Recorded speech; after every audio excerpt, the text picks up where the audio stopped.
Verovatno poznajete neku osobu iz vašeg života koju kad sretnete svaki put se žali na nešto. Na razne situacije, na životne okolnosti, na ljude, a možda poznajete osobu koja se žali samo kada joj treba nešto. Mislim da je korisno da napravite razliku između ove dve osobe, zato što prva osoba ne želi rješenje, ne želi da promijeni životnu situaciju. Takvim stavom i takvim načinom razmišljanja odražava ulogu žrtve. I u tim situacijama ne morate se dodatno truditi da pomognete toj osobi, možete je samo saslušati ili možete jednostavno povući granicu. Hej, ja ne želim da pričam o ovakvim stvarima, hajde da pričamo o nečemu drugom, i da biste voljeli da vaši razgovori u budućnosti izgledaju drugačije. A u slučaju ove druge osobe, osoba se žali zato što zna da smo mi u prošlosti uvek uskočili i pomogli. Znači, kukanje ima svoj cilj. Takve osobe znaju da kada se predstave kao žrtve, onda mi ćemo automatski preuzeti ulogu spasioca ili da rešavamo celu situaciju. Kako sa tim ljudima? Jednostavno tako što prestanete da uskočite. Kažete,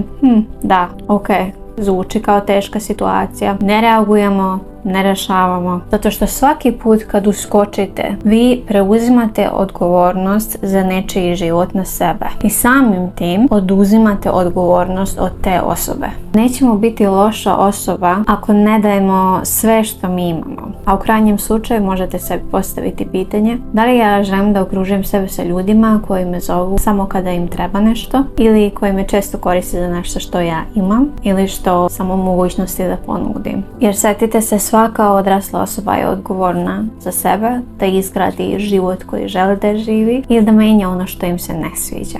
Hvala lepo na pažnji i želim svima prijatan dan.